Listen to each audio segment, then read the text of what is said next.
پڑھتا ہوں تو محسوس کرتا ہوں اس سے بہتر کتاب کوئی ممکن نہیں، لیکن جب مسلمانوں کو دیکھتا ہوں تو محسوس کرتا ہوں ان سے زیادہ ذلیل قوم دنیا میں کوئی نہیں۔ یہ کنٹراسٹ ہے جو اپنے وجود سے پیش کر رہے ہیں۔ کیا اس کی وجہ سے لوگ اسلام کی طرف راغب ہوں گے یا اسلام سے متنفر ہوں گے؟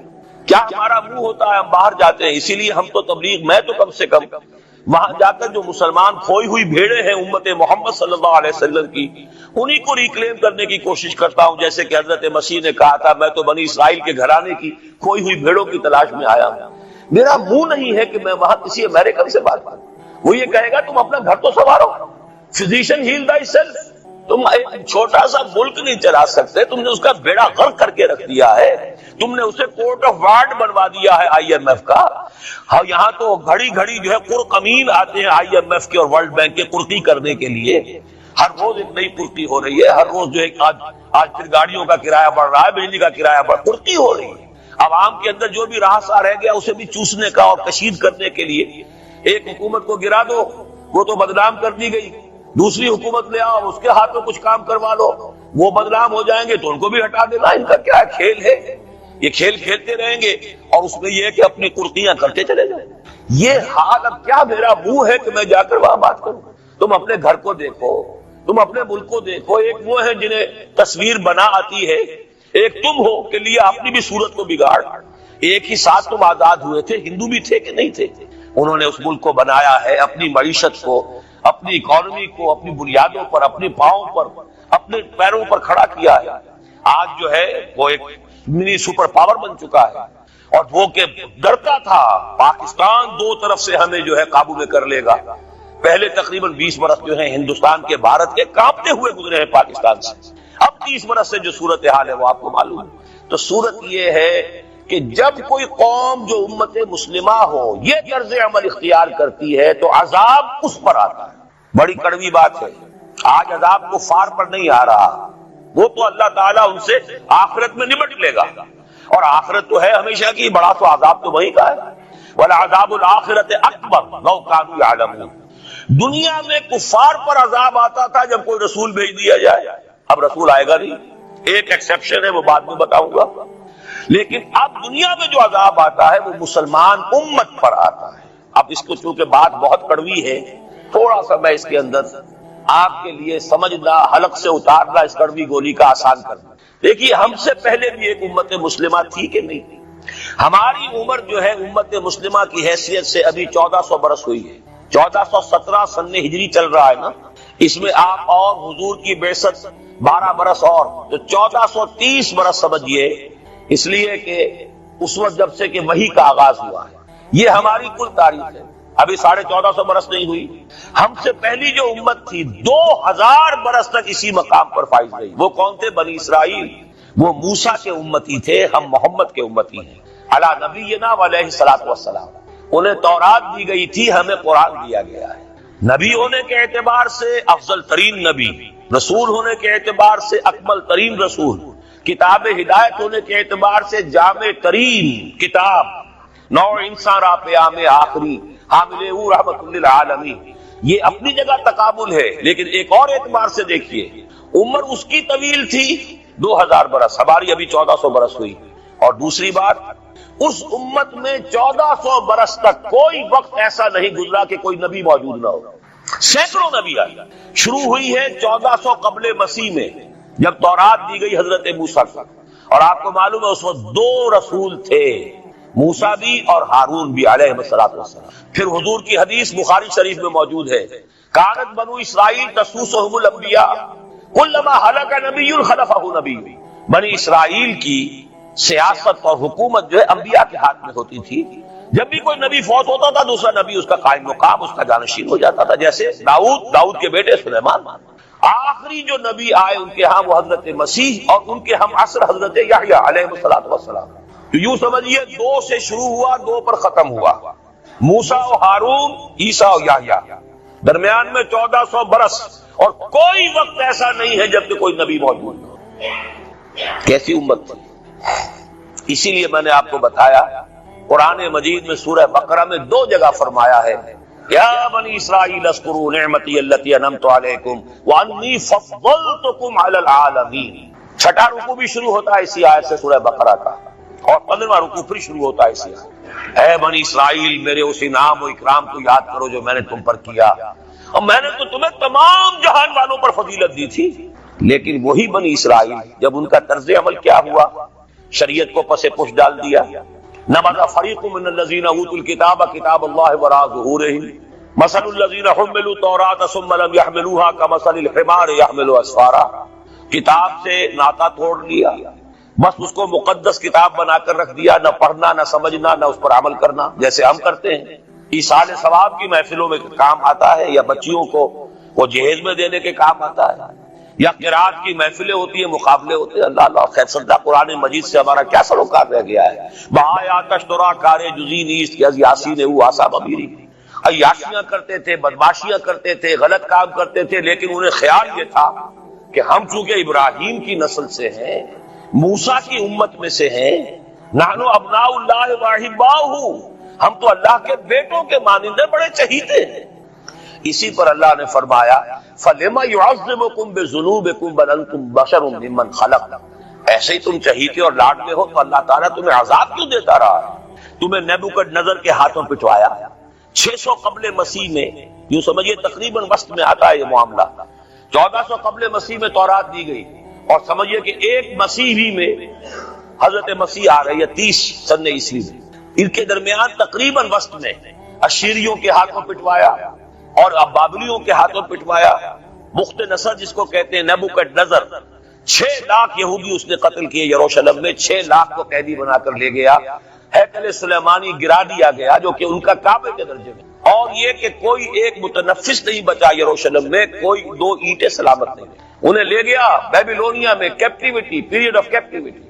وہاں سے واپس آئے، توبہ کی انہوں نے، حضرت عزیر علیہ السلام کی دعوت توبہ جو ہے توبہ کی منادی کے نتیجے میں، تو پھر اللہ نے انہیں ایک موقع اور دیا، اور ان کی ایک بڑی عظیم سلطنت قائم ہوئی، مکابی سلطنت، اور پھر ٹیمپل جو ہے دوبارہ بنا، یہ جو سیکنڈ ٹیمپل کہلاتا ہے، دوسری تعمیر جو ہوئی ہیکل سلیمانی کی، اس کو بھی پھر دوبارہ جب ان کے ہاں وہی لچھن آئے، میں تجھ کو بتاتا ہوں تقدیر امم کیا ہے، شمشیر و ثنا اول، طاؤس و رباب آخر، جب وہی لچھن ہو گئے پھر عذاب کے کوڑے پڑے، پہلے گریکس کے ذریعے، یونانیوں کے ذریعے، پھر رومنز کے ذریعے، اور سن 70 عیسوی میں وہ دوسرا ہیکل سلیمانی بھی مسمار کر دیا گیا، اور انہیں فلسطین سے نکالا دے دیا گیا، نکل جاؤ یہاں سے۔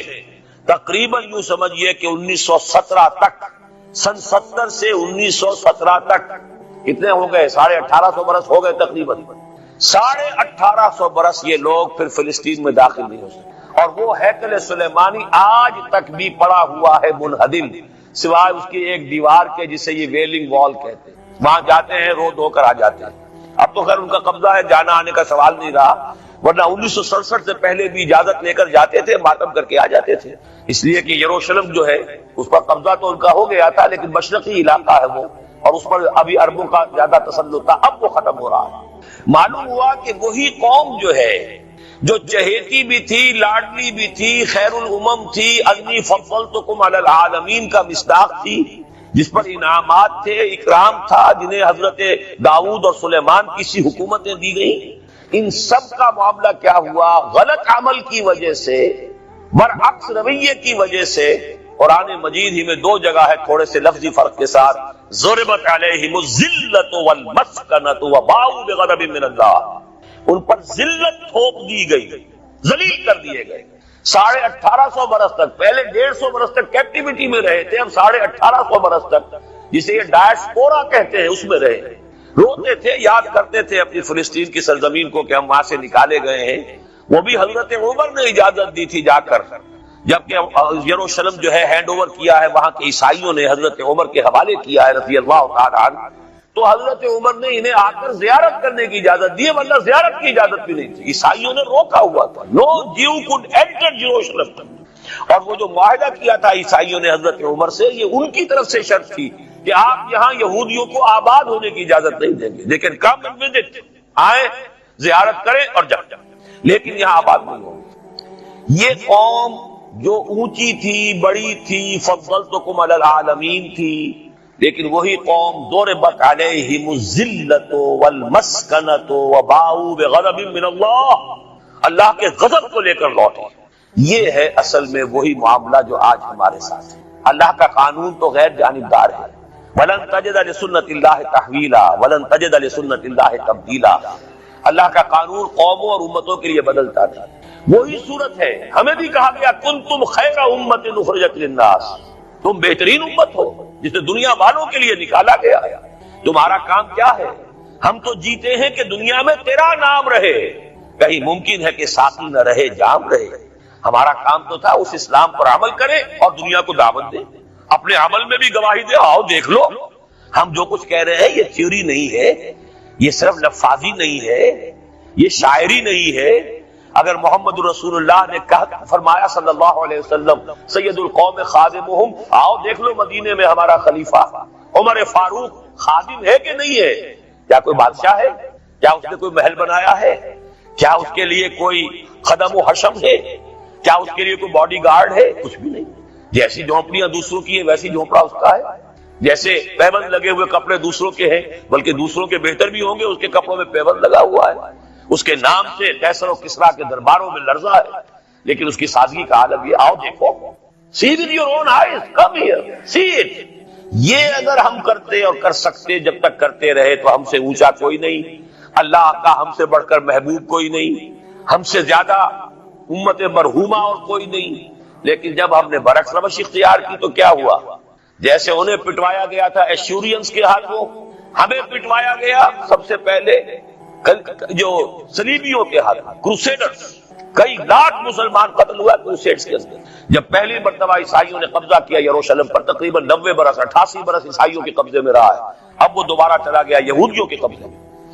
اس وقت جو ہے اتنا قتل عام ہوا تھا عربوں کا اور مسلمانوں کا یروشلم میں کہ جب فاتحین کے گھوڑے داخل ہوئے ہیں شہر کے اندر تو گلیوں کے اندر ان کے گھٹنوں تک خون کی نہر بہ رہی تھی. اس کے بعد آیا فتنہ تاتار، کروڑوں مسلمان قتل ہوئے. یہ لاکھوں کی بات نہیں، کروڑوں مسلمان.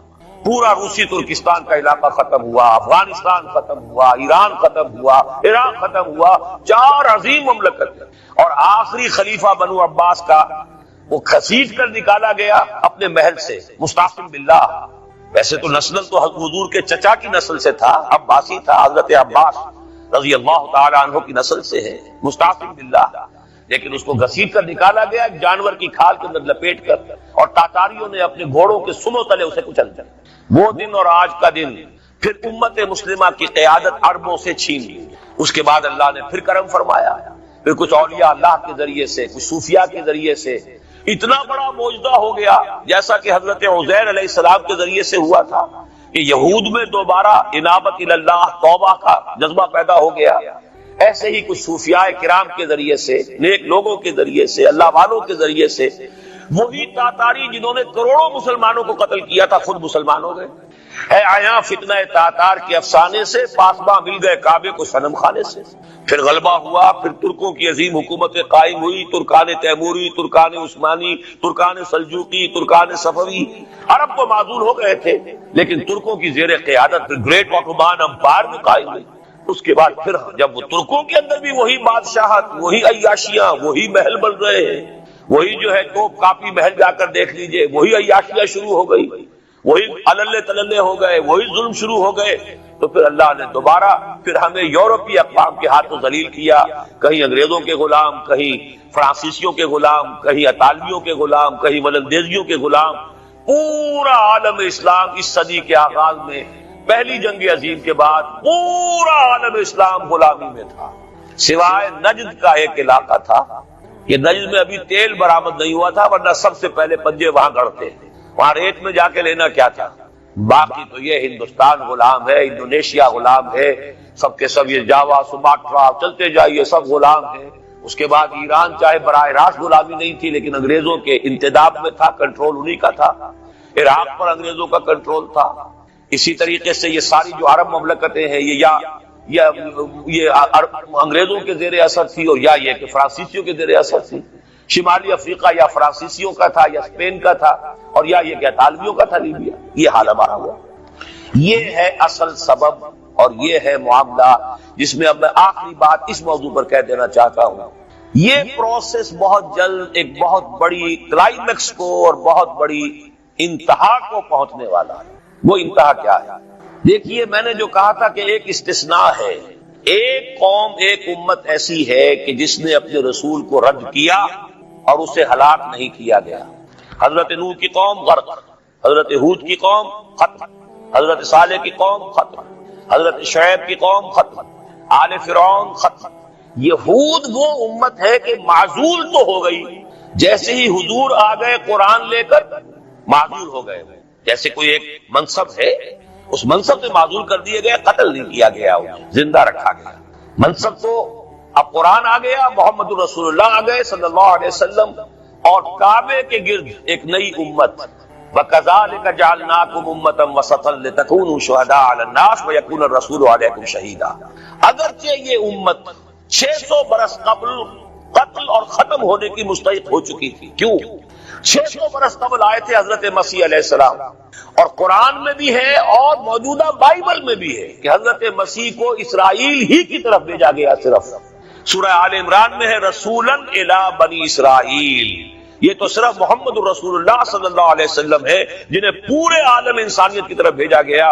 کوئی اور رسول تمام انسانوں کے لیے مبعوث نہیں ہوا. اور ابھی بائبل میں موجود ہے کہ میں صرف اسرائیل کے گھرانے کی کھوئی ہوئی بھیڑوں کی تلاش میں آیا ہوں. اسی لیے میں نے کہا تھا میں بھی امریکہ وغیرہ جاتا ہوں تو یہ اپنے پاکستانی ہندوستانی بھائی جو ہے، یہ کھوئی ہوئی بھیڑیں وہاں جا کر جو ہیں وہ گم ہو گئی ہیں، وہ گمشدہ بھیڑوں کی تلاش. تو اس کو اچھی طرح سمجھ لیجئے، حضرت مسیح کی بعثت تھی بنی اسرائیل کی طرف، اور بنی اسرائیل نے نہ صرف یہ کہ ان کو مانا نہیں، بلکہ الٹا اپنے بس پڑتے سولی پر چڑھا دیا. اپنے بس پڑتے، اس میرے الفاظ کو نوٹ کر لیا. گویا کہ یہ اب اس عذاب استیصال، آخری ہلاکت والے عذاب کے مستحق ہو گئے. لیکن یہ پوری انبیاء اور رسل کی تاریخ میں ایک استثناء ہے کہ اس میں جیسے آج کل ہم کہتے ہیں ججمنٹ ریزرو، حضرت مسیح کو اللہ نے زندہ اٹھا لیا، یہود کے اوپر لعنت تو کر دی، ختم نہیں کیا. سمجھ رہے ہیں میری بات کو؟ سن 70 سے ان پر عذاب آیا، حضرت مسیح سن 33 عیسوی میں اٹھائے گئے. سن 70 میں عذاب آ گیا ٹائٹس رومی کے ہاتھوں، وہ ہیکل سلیمانی بھی پھر دوبارہ گر گیا اور انہیں نکال دیا گیا ڈائسپورا سن 70 سے. لیکن ختم نہیں کیا گیا. یہ استثناء ہوا ہے. کیوں ہوا ہے؟ یہ بات پھر دوسری میری آج کی گفتگو میں بڑی کڑوی بات ہے، بہت کڑوی بات ہے. یہ جو دوسری امت جو جس سے کہ میں اور آپ ہیں، اور جو بہترین امت ہے، کنتم خیر امت، یہ جب طرز عمل وہی اختیار کرے گی جو یہودیوں نے کیا تھا، ان کو سزا ان ملعونوں کے ہاتھوں دلوائی جائے گی. بات سمجھ لیجئے میری. آپ کو معلوم ہے پھانسی کا پھندا کون ڈالتا ہے؟ چوڑا. اور ہندوستان میں مجھے بتایا مولانا امین حسن اسلائی صاحب نے، وہ مشرقی یوپی سے ان کا تعلق ہے، اعظم گڑھ سے، کہ ہمارے علاقے میں یہ رواج تھا کہ اگر کوئی راجپوت شخص کوئی بہت گھناؤنا کام کرتا تھا تو اس کو جوتے لگواتے تھے چمار کے ہاتھ. راجپوت کے سر پر راجپوت کا جوتا پڑا تو چلیے جوتا تو ہے لیکن ہے تو راجپوت کا. لیکن جب راجپوت کے سر پر چمار کا جوتا پڑتا تھا، جسے انگریزی میں ہم کہتے ہیں to add insult to injury, ایک تو تکلیف ہو رہی ہے جوتے کی اور ایک انسلٹ ہو رہی ہے کہ چمار کا جوتا ہے، تو یہ گویا کہ بدترین سزا ہو گئی. یہ امت جتنی اونچی ہے، جس کے رتبے ہے سوا، اس کی سوا مشکل ہے. جس کا مقام بلند ہے اسی اعتبار سے ان کو پھر سزا بھی سخت ملتی ہے.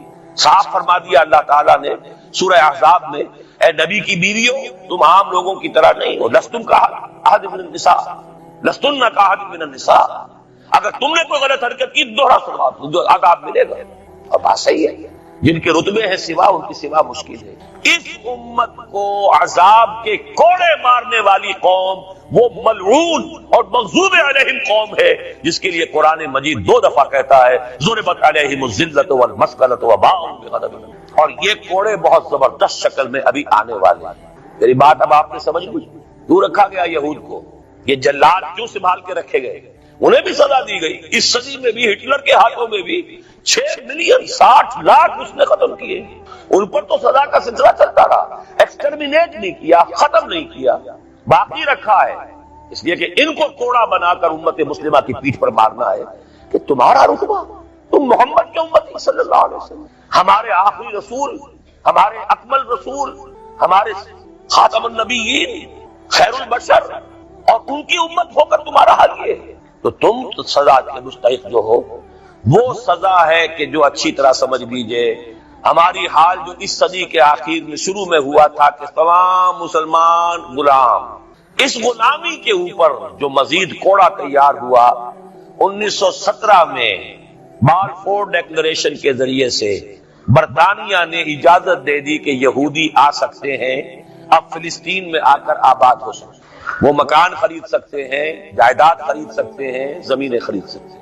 1971 اس پر اندیشہ تھا کہ کہیں اگر خلیفہ عثمانی نے جہاد کا اعلان کر دیا، اس لیے کہ سلطان عبد الحمید کو بڑی سے بڑی رشوتیں پیش کر کے دیکھ لیا تھا انہوں نے کہ یہ جو ہمارے اوپر پابندی ہے کہ ہم فلسطین میں آباد نہیں ہو سکتے، جو کہو ہم تمہیں دولت دینے کو تیار ہے، یہ پابندی ختم کر دو۔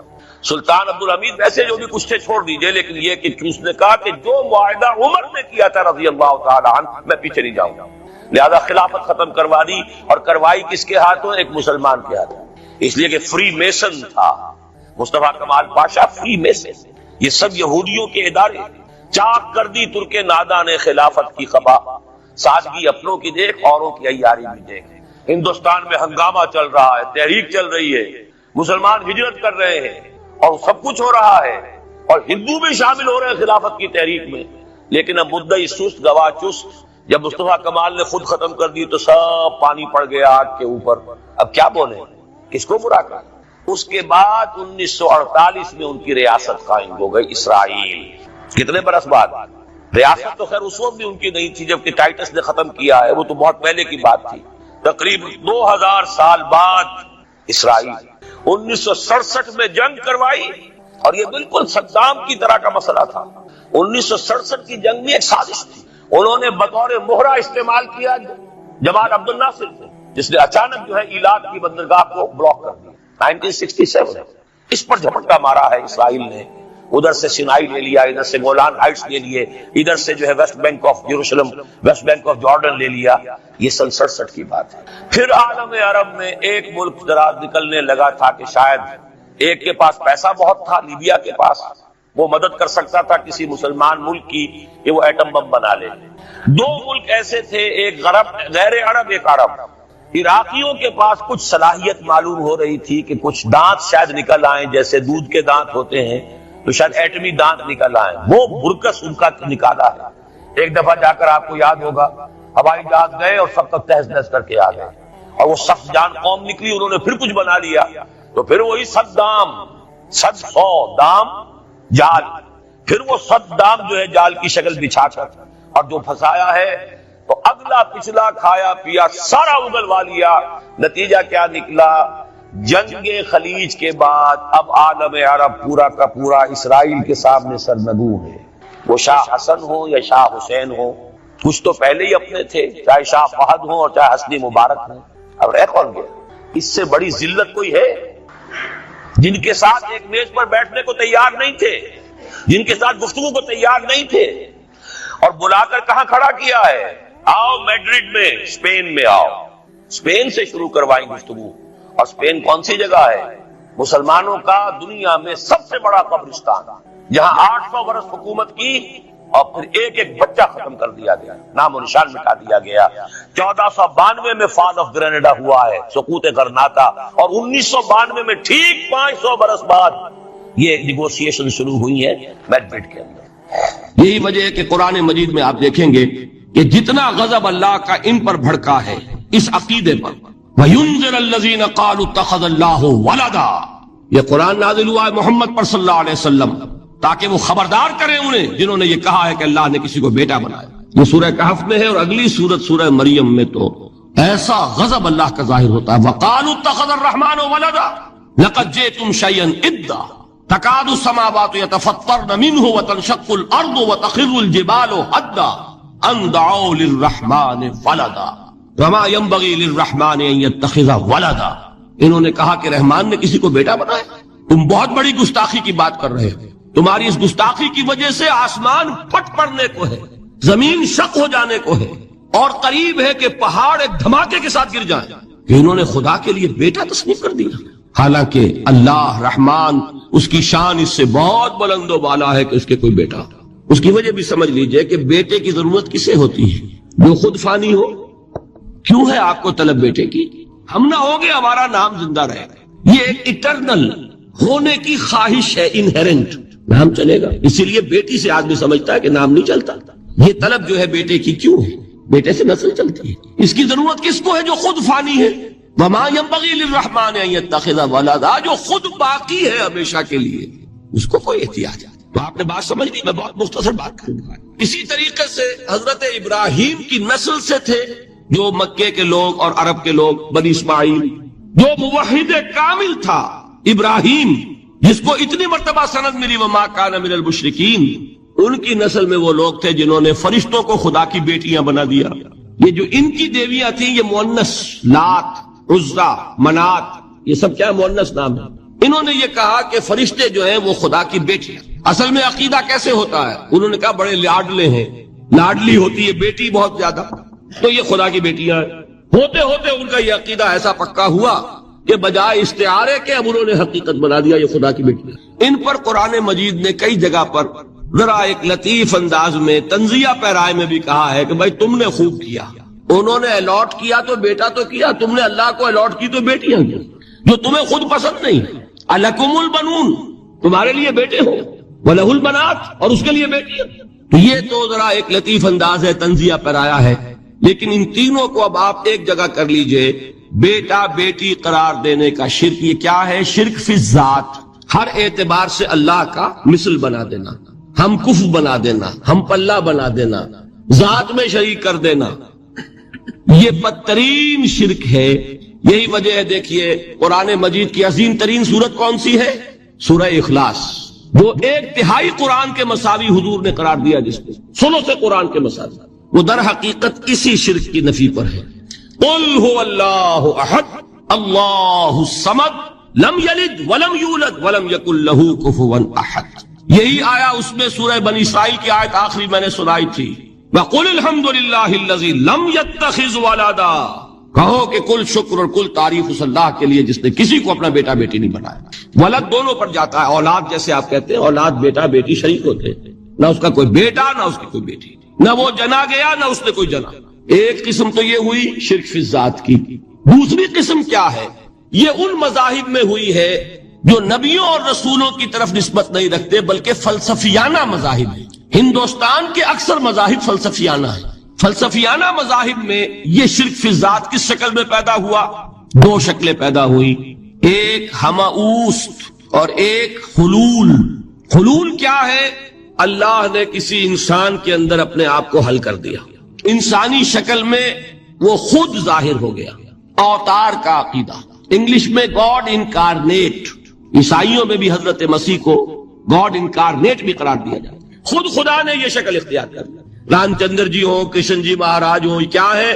یہ اوتار ہیں. اللہ نے ان میں حلول کیا یا اللہ نے ان کی شکل میں ظہور کیا. سمجھ میں آ گیا؟ اور ایک عقیدہ کیا ہے؟ یہ بڑا فلسفیانہ مسئلہ ہے، دیکھیے بڑا ٹیڑھا مسئلہ ہے یہ، لیکن میں اس وقت اس کی تفصیل میں نہیں جاؤں گا، بہت باریک باتیں ہو جائیں گی.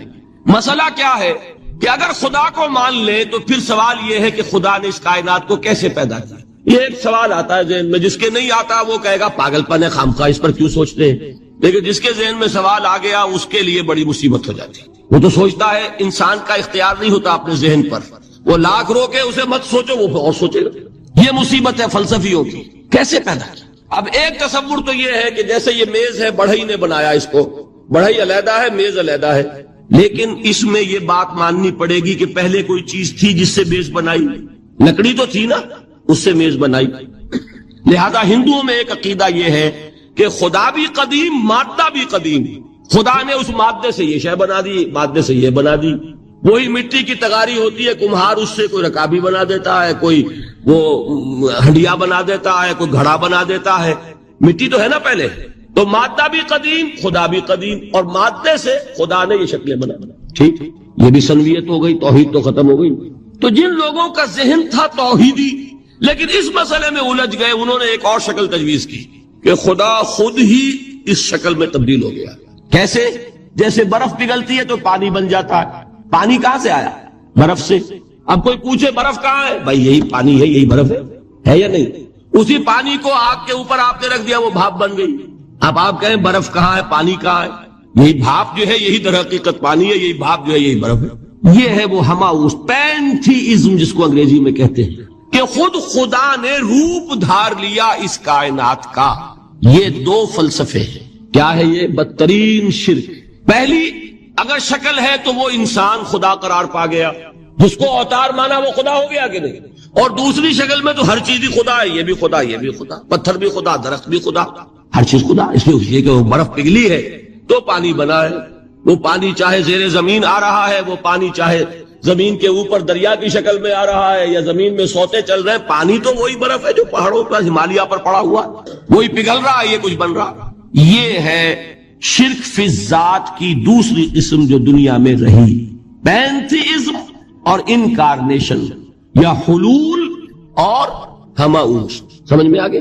اب میں ایک بات آپ سے عرض کروں گا، اللہ کا اس امت پر بہت بڑا فضل ہے جس کا آپ کو شکر ادا کرنا چاہیے۔ اس نوع کے شرک سے یہ امت 15ویں صدی شروع ہو جانے کے باوجود تاحال بحیثیت مجموعی محفوظ ہے۔ میں نے بحیثیت مجموعی کہا ہے، کوئی افراد یا عوام الناس یا جوہلا یا شعراء یا نعت گو وہ مبالغہ آرائی میں کوئی بات کہہ دیتے ہو تو وہ علیحدہ بات ہے، لیکن مسلمانوں میں کوئی مستند فرقہ اور اس کے جو مستند عقائد ہیں ان میں الحمدللہ آج تک ایسی کوئی چیز شامل نہیں۔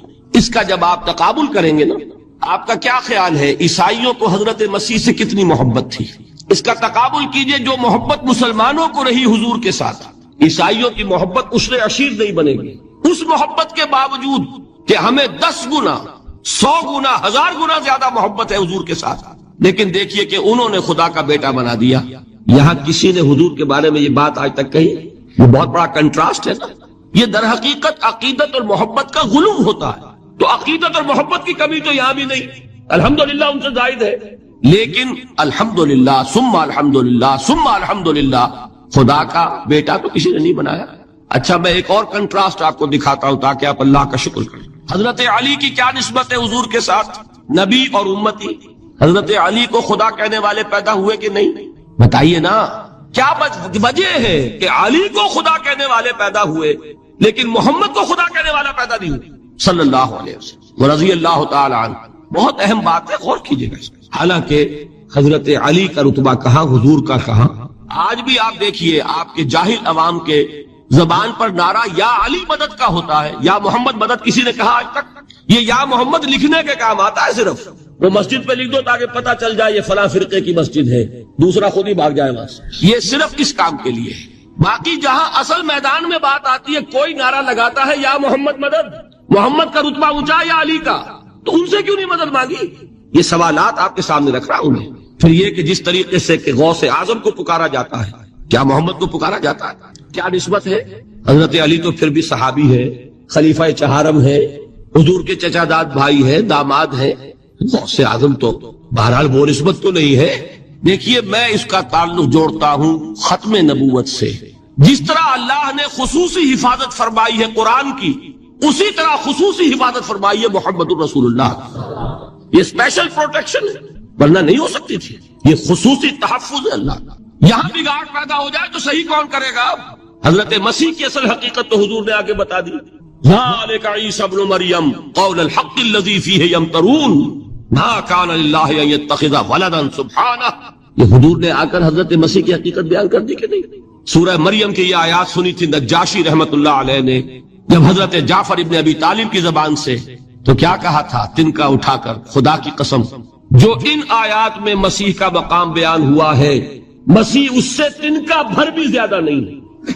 لیکن اگر محمد الرسول اللہ کو خدا کا بیٹا بنا دیا گیا ہوتا یا خدا بنا دیا گیا ہوتا تو کون آتا اس کی اصلاح کا؟ جیسے قرآن مجید کا تحفظ ہے ایسے ہی محمد الرسول اللہ کا تحفظ ہے۔ تو تحفظ ہوا کیسے ہے؟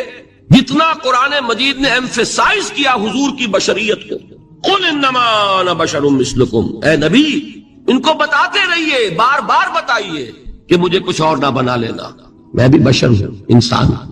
ہاں مجھ پر وحی ہوتی ہے، تم پر نہیں ہوتی، یہ فرق ہے۔ میں رسول ہوں، تم نہیں ہو۔ یہ بات میں ذرا اور مسئلہ میں واضح کروں گا، ابھی صرف یہ نوٹ کیجئے کہ یہ تحفظ جو ہے، جیسے قرآن کو تحفظ دیا لیکن اس کے لیے ذرائع بھی ہے نا۔ یہ حفظ قرآن کا سلسلہ جو ہے یہ اس کا ذریعہ بنا، یہ رمضان میں تراویح جو ہے اس کا ذریعہ بنی۔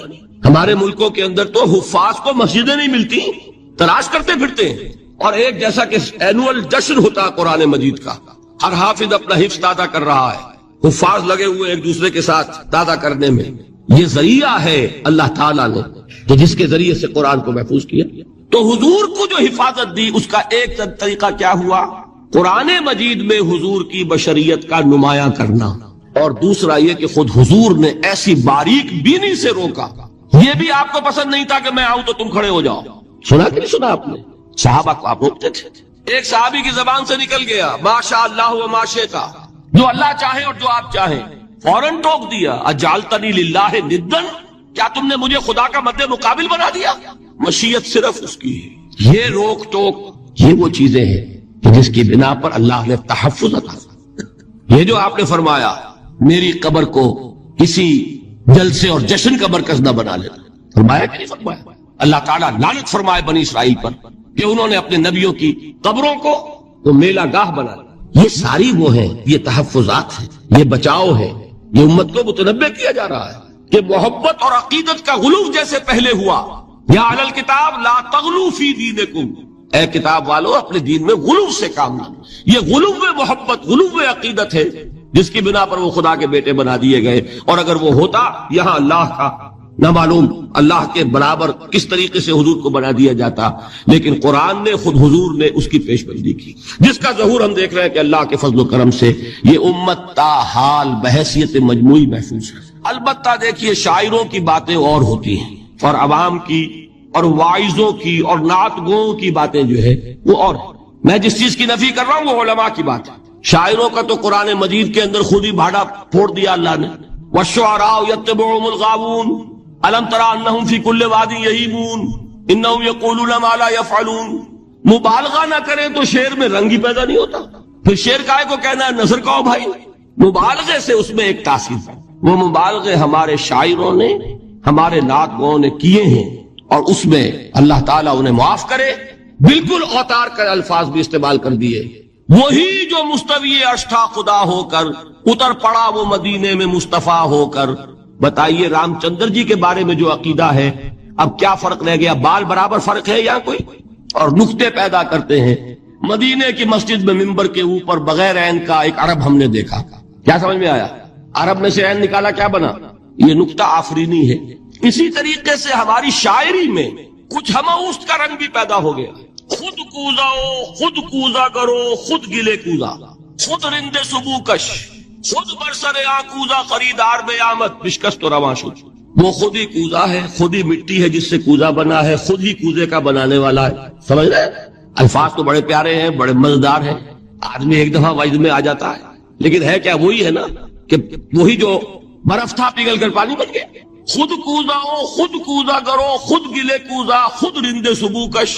خود ہی اس کوزے میں شراب ڈال کے پیتا بھی ہے، خود ہی مٹی ہے، خود ہی وہ بنانے والا ہے، خود ہی کوزا ہے، خود ہی اس میں شراب ڈال کے پیتا بھی ہے، اور خود ہی اس کوزے کو توڑ کر اپنا راستہ بھی لیتا ہے. اب آپ اس پر سر دنیے اور جو چاہے کریں، لیکن یہ کہ اس کا ڈانڈے مل گئے کہ نہیں اسی ہماؤس سے. لیکن یہ کسی مفتی کی بات ہے کیا، یا کسی ائمہ دین میں سے کسی کا قول ہے؟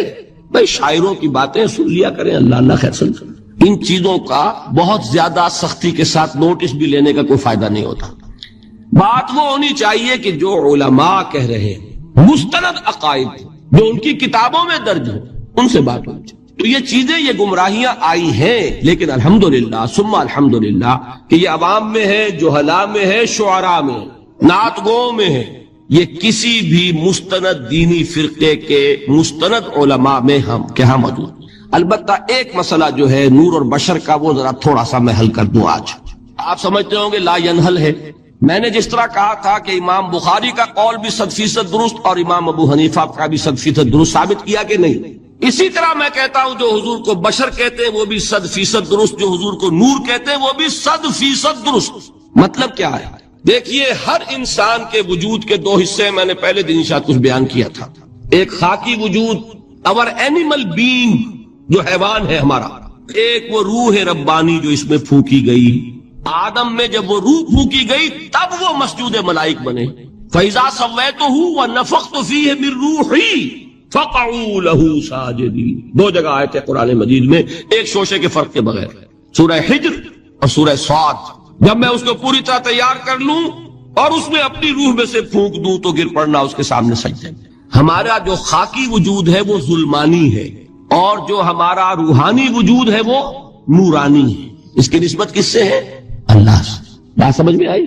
لیکن ہم نے اپنے اس نورانی وجود کو اپنے خاکی ظلمانی وجود میں دفن کیا ہوا ہے، اور محمد الرسول اللہ صلی اللہ علیہ وسلم کا وہ نورانی وجود آپ کے اس خاکی وجود پر اس درجے غالب تھا کہ وہ خاکی وجود معدوم کے درجے میں ہے، لیکن وہ حضور صلی اللہ علیہ وسلم پر اثر انداز نہیں ہو سکتا. وہی خاکی وجود ہے جسے ہم نفس کہتے ہیں. نفس غلبہ کر سکتا ہے محمد پر صلی اللہ علیہ وسلم.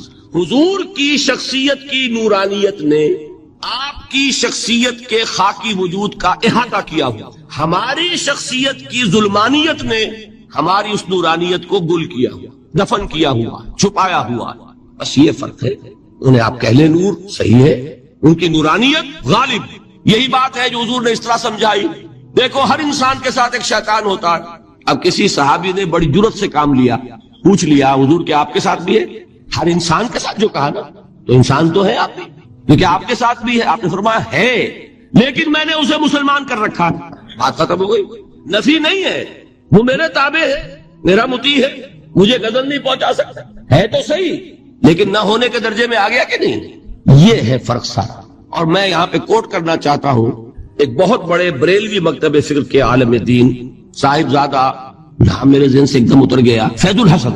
اللہ تعالیٰ ان کی خطاؤں سے درگزر فرمائے، ان کی مغفرت فرمائے. آپ نے سنا ہوگا نا نام. انہوں نے ایک روز تقریر کی جو میں نے سنی، اور تقریر کہاں کی؟ ساہیوال میں. وہاں کا ایک بہت مشہور چوک ہے، مہاجرین، مسجد مہاجرین کہلاتی ہے، وہاں تقریر تھی. میں نے سنی. ان کے الفاظ یہ تھے کہ کیا آپ لوگ ہمیں جاہل سمجھتے ہیں؟ کیا ہمیں عربی نہیں آتی؟ کیا ہم نے قرآن نہیں پڑھا جس میں بار بار یہ لکھا ہوا ہے کہ حضور بشر ہیں؟ حضور بشر ہیں، لیکن اصل میں ہم حضور کی بشریت کو نمایاں کرنے کو سوء ادب سمجھتے ہیں. بات سمجھیے آپ نے، اس قدر پیاری بات ہے. انہوں نے کہا کہ آپ کے باپ کا نام کیا ہے؟ عبد الرحمان. آپ عبد الرحمان کہہ کے پکارتے ہیں انہیں؟ ابا جان. ابھی آپ نے وہ آیات سنی، حضرت ابراہیم نے اپنے مشرک باپ کو یا ابت ہے، یا ابت ہے، بڑا پیارا ترجمہ کیا. ابا جان، ابا جان. کیا نام لیں گے؟ آپ کے باپ کا نام ہے، نام نہیں لیتے آپ. کیوں؟ ادب کی وجہ سے. اسی وجہ سے ہم در حقیقت حضور کی بشریت کو نمایاں کرنے کو سوء ادب سمجھتے ہیں، ورنہ کوئی ہم جاہل ہیں، ہمیں عربی نہیں آتی، ہم نے قرآن نہیں پڑھا. اب جانتے ہیں کہ وہ بشر. بات سمجھ میں آئی؟ کتنی آسانی سے مسئلہ حل ہوتا، بشرطے کہ نیت حل کرنے کی ہو. آخر آمنہ کے بیٹے ہیں، عبداللہ کے بیٹے ہیں، عبد المطلب کے پوتے ہیں. بچپن آپ پر گزرا ہے، لڑکپن آپ پر گزرا ہے، نوجوانی آپ پر آئی ہے، جوانی آپ پر آئی ہے، شادی آپ نے کی ہے، اولاد آپ کی ہے. کون بے وقوف احمق ہوگا کہ جو آپ کی بشریت کا انکار کرے؟ لیکن یہ کہ جس طریقے سے اس کو بیان کیا جاتا ہے وہ ایک مسئلہ بن گیا اختلافی، وہ رد و قضا اور کھینچ تان. اور اس میں بھی سمجھ لیجئے مثلکم پر جو ایمفیسس بعض حضرات دے دیتے ہیں اپنے توحیدی، جو ان کے اندر ایک مزاج ہے، اللہ تعالیٰ ان کے مزاج کو اور پختہ کرے، لیکن اس میں بھی مبالغہ کیا جاتا ہے. ایک حدیث مجھ سے سنیے جس میں حضور نے مثل کا انکار کیا. مثلکم کا مطلب اگر کسی نے یہ سمجھا کہ بالکل ہم جیسے ہیں تو بہت بڑی مغالطہ ہے. حضور صوم وصال سے منع فرماتے تھے، خود رکھتے تھے. صوم وصال کیا ہے؟ آج روزہ رکھا، شام کو افطار نہیں کیا، وہی روزہ رات بھر چل رہا ہے، اگلے دن بھی چل رہا ہے، شام تک کو جا کے پھر کھولا تو 2 دن کا صوم وصال ہو گیا. اگلے دن بھی نہیں کھولا، چلا تو 72 گھنٹے کا صوم وصال ہو گیا. یہ کیا ہے؟ صوم وصال. خود رکھتے تھے اور صحابہ کو روکا. صحابہ میں سے کسی نے ہمت کر لی، حضور آپ خود رکھتے ہمیں روکتے. فرماتے ہیں ایکم مثلی، تم میں سے کون مجھ جیسا ہے؟ ابھی تو عند ربی، میں تو اپنے رب کے پاس رات گزارتا ہوں. ہوا یطعمنی ویسقین، وہ مجھے کھلاتا ہے پلاتا ہے. بتائیے کون ہے جو اس کا دعویٰ کرے گا؟ حضور کے خصائص ہیں. حضور خود فرماتے ہیں تم صرف سامنے سے دیکھتے ہو، میں پیچھے سے بھی دیکھتا ہوں. کہاں ہوا وہ مثلیت؟ اگر آپ نے بالکل اپنے جیسا سمجھ لیا تو بڑے مغالطے میں ہیں. نبی کا مقام ہے، نبی کا رتبہ ہے، نبی کے خصائص ہیں. آپ سو گئے تو آپ کی نیند، آپ کی وضو ٹوٹ گئی اور نبی سو گیا تو کہاں گئی مثلیت؟ مثل اس معنی میں کہ بشر ہیں، نسل آدم سے ہیں، اس میں کوئی شک نہیں. اس معنی میں مثل ٹھیک ہے، قل انما انا بشر مثلکم. لیکن ہر اعتبار سے تو نہیں. سب سے بڑا فرق یہی ہے کہ وہی آ رہی ہے. معراج پہ تشریف لے گئے ہیں، اس دنیا میں بیٹھے ہوئے بھی جنت کا مشاہدہ فرما لیتے ہیں، کرا دیا جاتا ہے. دوزخ کا مشاہدہ کرایا جاتا ہے، فرشتے کو دیکھ رہے ہیں. یہ چیزیں ہیں. اور پھر خصائص جیسا کہ میں نے عرض کیا کہ آپ پیچھے سے بھی دیکھتے ہیں. آپ کا معاملہ یہ ہے کہ آپ اگر سو جائیں تو آپ کا وضو نہیں ختم ہوگا. یہ ساری چیزیں جو ہے ان سب کو بیلنس کیجئے تو معلوم ہوگا کہ آپ بشر بھی ہیں 100% درست، لیکن آپ کی وہ نورانیت، آپ سراج منیر، ہدایت کا روشن چراغ، آپ کی جو روح انور ہے وہ آپ کے اس جسدی وجود پر اس طریقے سے حاوی ہے کہ گویا کہ اس نے اس کی ظلمانیت کو ختم کر کے رکھ دیا. اس معنی میں کوئی کہے نور مجسم تو مجھے کوئی اعتراض نہیں. یہ ہے ان چیزوں کو جمع کرنے کی شکل، خام خواہ کی کھینچ تان کے سوا کچھ نہیں. بہرحال یہ پہلا حصہ ختم ہوا، شرک فی الذات. اب آئیے شرک فی الصفات. میں نے عرض کیا تھا کہ یہ ایک بڑا علمی مسئلہ ہے اور اس میں ٹھوکر لگ جاتی ہے. وجہ کیا ہے اس کو سمجھ لیں. بنیادی بات، ہماری زبان جو ہے وہ بہت محدود ہے. ہماری ہی زبان ہے جسے اللہ نے ذریعہ بنایا اپنی ہدایت کا، ورنہ ہمارے پلے نہ پڑتی بات، ظاہر ہے نا. لیکن ہماری زبان کی محدودیت ہے. اس محدودیت کا ایک مظہر یہ ہے کہ ہم جو الفاظ اللہ کے لیے بطور صفت استعمال کرتے ہیں وہی الفاظ مخلوقات کے لیے بھی کر لیتے ہیں. اللہ موجود، ہم بھی موجود. اللہ زندہ، ہم بھی زندہ. اللہ علیم، تو انسان علیم بھی علیم نہیں، علامہ بھی ہے کہ نہیں؟ یہ تو بڑا مبالغے کا لفظ ہے. انسان علامہ ہے. اللہ دیکھتا ہے، بصیر ہے، ہم بھی بصیر ہیں. اللہ سنتا ہے، سمیع ہے، ہم بھی سنتے ہیں. اللہ کو قدرت حاصل ہے، کچھ ہمیں بھی حاصل ہے. ایک مکہ مارا تھا حضرت موسیٰ نے، جان نکال دی تھی کہ ہے نا کچھ نہ کچھ. اللہ چاہتا ہے، ہم بھی چاہتے ہیں. اسی دیکھیے چاہت میں وہ ہو گیا تھا جس پر روک دیا حضور نے. ما شاء اللہ وما شئت اجعلتنی للہ ندا، کیا تم نے مجھے اللہ کا مد مقابل بنا دیا؟ دھوکہ ان الفاظ کے اشتراک کی وجہ سے لگ جاتا ہے. بات سمجھ میں آئی؟ اب اس میں فارمولہ میں نے عرض کیا تھا کہ ایک نوٹ کر لیں تو مسئلے سارے حل ہو جائیں. جب ہم کوئی لفظ بطور صفت اللہ کے لیے بولتے ہیں اور اسی لفظ کو مخلوق میں سے کسی کے لیے بولتے ہیں، مخلوق میں سب آ گئے، جمادات، حیوانات، انسان، اولیاء اللہ، فرشتے، انبیاء، رسول، سب مخلوق تو ہیں، تو کل مخلوقات. جب ہم ایک لفظ بطور صفت استعمال کریں گے اللہ کے لیے اور اسی لفظ کو استعمال کریں گے بندوں کے لیے تو ان میں 3 فرق ہیں جو ذہن میں رہنے چاہیے. گن کر یاد کیجئے. اللہ کی ذات قدیم ہے، ہمیشہ سے ہے. اسی طرح اس کی صفت بھی قدیم ہے، ہمیشہ سے ہے. مخلوقات حادث ہیں، ان کی صفات بھی حادث ہے. حادث قدیم کے مقابلے میں کہ پہلے نہیں تھی پھر ہو گئی. ایک فرق، اللہ کی ذات از خود ہے، کسی اور نے تو اس کو وجود نہیں بخشا نا. اللہ کا وجود از خود ہے، ذاتی ہے. کسی طرح اس کی صفات ذاتی ہیں، کسی اور کی عطا کردہ نہیں ہے. مخلوق کوئی ہو کسے باشا، ان کا وجود ذاتی نہیں عطائی ہے. اللہ نے دیا تو وجود ملا. اسی طرح ان کی صفات عطائی ہے، ذاتی نہیں. 2 فرق ہو گئے. اللہ کی ذات مطلق ہے، لا محدود. اسی طرح اس کی صفات مطلق ہے، لا محدود. مخلوق کی ذات محدود کسے باشد، صفت بھی محدود. 3 فرق، ذاتی، عطائی، قدیم، حادث، لا محدود، محدود. 3 فرق ذہن میں رہیں تو جو صفت بھی آپ اب بولیں گے اس میں یہ تینوں باتیں ذہن میں رہیں. سمجھ میں آ گئی بات؟ اب اس کا اطلاق کیجئے تو یہ علم غیب کا مسئلہ حل ہو جائے گا. یہ بھی لا ینحل سمجھا جاتا ہے. علم کسی کا بھی ہو، انسان، فرشتہ، اولیاء، انبیاء، رسول، حضور صلی اللہ علیہ وسلم، کسی کا حادث ہے، قدیم نہیں ہے، عطائی ہے، ذاتی نہیں ہے، محدود ہے، لا محدود نہیں ہے. 3 باتیں مان لیں، شرک نہیں ہوگا. ان میں سے ایک کو ساقط کر دیں، شرک ہو جائے. آئی بات سمجھ؟ اللہ کی قدرت ذاتی ہے، عطا کردہ نہیں. مخلوق میں جس کو قدرت حاصل ہے وہ عطائی ہے، ذاتی نہیں. اللہ کی قدرت لا محدود، یفعل ما یشاء فعال لما یرید علی کل شیء قدیر. ہم مخلوق کوئی بھی ہو اس کی قدرت محدود. اللہ کی قدرت جب سے وہ ہے ہمیشہ سے ہے، ہمیشہ سے قدرت بھی ہے. اور مخلوق میں سے قدرت یہ حادث ہے. تینوں چیزیں سامنے رہیں، شرک نہیں ہوگا. ایک چیز کی بھی کمی ہو گئی، شرک ہو جائے گا. یہ ساری صفات پر لے آئے. اللہ کی حیات ذاتی، ہماری عطائی. لائی حیات آئے، قضا لے چلی چلے، اپنے بس میں نہ آنا تھا نہ جانا ہے. زندگی اس کی عطا کردہ ہے، جب چاہے لے لے. اللہ کی حیات بھی ایسی ہے کیا؟ ذاتی. الحی، ہماری حیات محدود، ویسے بھی محدود. موت آئے گی شاید ختم ہو جائے. چلیے موت ختم نہیں کرتی، ہم سمجھتے ہیں کہ وہ ہماری ابدی ہے. محدود اس معنی میں تو ہے کھانے کو نہ ملے تو کمزوری، ذرا کام کیا تو تکان، نیند بھی آ رہی ہے، اونگ بھی آ رہی ہے. اور اس کی حیات الحی القیوم لا تاخذہ سنۃ ولا نوم، حیات ذاتی ہے، لا محدود ہے اور قدیم ہے۔ یہاں حیات عطائی ہے اور حادث ہے اور محدود ہے، ساری صفات۔ اس کو ذہن میں رکھ لیجئے۔